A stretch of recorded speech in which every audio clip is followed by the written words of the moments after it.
Well guys, here is a brand new Victoria-free after action report. And this was my most successful game yet too, as this is Persia. I tried them like 2 or 3 times since the game came out, and every time I just never had really much success with them. So I decided to put them aside to do other things and play other countries. So I decided to finally give them a try the other day. And oh boy, did I go off in the most successful game I have ever had. So anyways, what I did is, what I did funny enough was first I took back the Omani territory that was right here.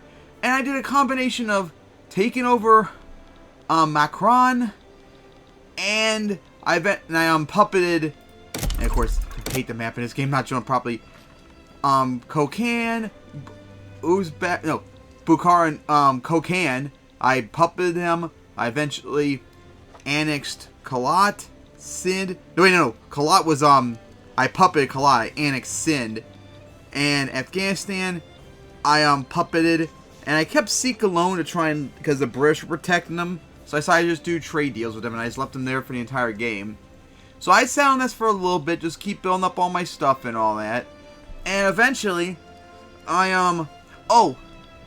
had to fight France, because I had a whole bunch of allies over here, Nej and Trucial States, and France decided to mess with me and all that, and they took them over and all that, which was very annoying. And I tried numerous times in the game to try and get recognized, and no matter what I do, it wouldn't work, no matter how big of an army I got and all that. So just had to keep sitting and waiting and waiting before finally I decided, because France had this territory down here, I decided, why not take it and force them to recognize me, even though Germany protect them. And how about that? No Super Germany for once, like the first game, like after 2 to see that not happen. I managed to hold off Germany long enough to take over that, and I was able to win. So I was able to be forcefully recognized by France, so I was finally a great power. So, went to work on other stuff, and then later on in the game, I think it was like the 1890s or so, I had a major revolution in the works between the liberals and the socialists to try and overthrow me to install universal suffrage, I think it was. And the thing was, even though, at least the socialists, because the trade unions, they were the ones that were revolting, and the liberals were joining them, like, they were getting, like, the vast majority of all my states with all my major armies and all that. So, like, I'm not going to probably survive this, so I better switch sides. So I switched sides in the Civil War, and despite the fact that Russia was fighting against me, I actually held on and won. So Persia became a liberal socialist utopia, a republic. And with the old guard out of the way, I was able to implement all the reforms I needed to do it. Oh man, I got almost everything done the liberals and the socialists would want. It was insane. Once they took power, it was so easy to pass reforms and everything. It was insane. Man, will be nice if I get that lucky again. So after that was done, I went nuts once again. I took over parts of Iraq from the Ottoman Empire. I took over here as well. I eventually kicked France out of all their puppets down here.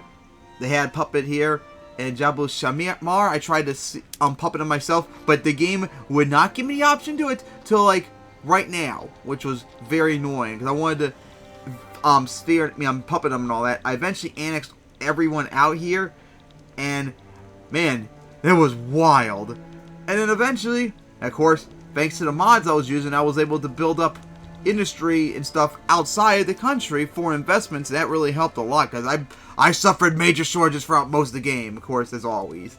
Very annoying. Russia had problems, so I was able to mess with them. Azerbaijan broke away, and I was able to annex them. I took Armenia away from Russia too, and they have this ugly exclave right here, which is annoying. And then after that, I went really nuts over the infamy limit, and I went to war with the British to take over parts of India. This broke away from the British Raj earlier, so I took that over. But I forced them to transfer the puppet of the East India Company and Australia over. Ooh, all of New Zealand too, didn't know that.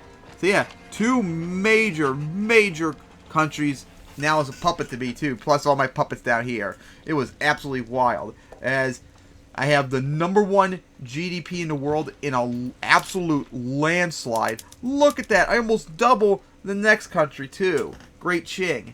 Absolutely insane. Don't have that big of a population, only 6th place. This is the biggest, no, second biggest standard of living of any country I've had besides my Cuba run. Although this one, being a great power, #1 power, is quite impressive. Oh yeah, I could never get people jobs throughout the game. Like, it just, no matter what, no matter how much stuff I built, it was just so annoying. And yep, with a gargantuan, oh wow. It's funny because when I paused the game earlier, it said it had a score of 11,183. Now it's like, no, now you have 10,919. No idea what's up with that. But yeah, completely dominated and all that. Yep, very wild game as Persia. Run pretty much the liberals and socialists taking over the second half of the game, and I just cooked very, very badly, as you can see. But hey guys, that is the map. I mean, that's the end of this game. And of course, here is the final results.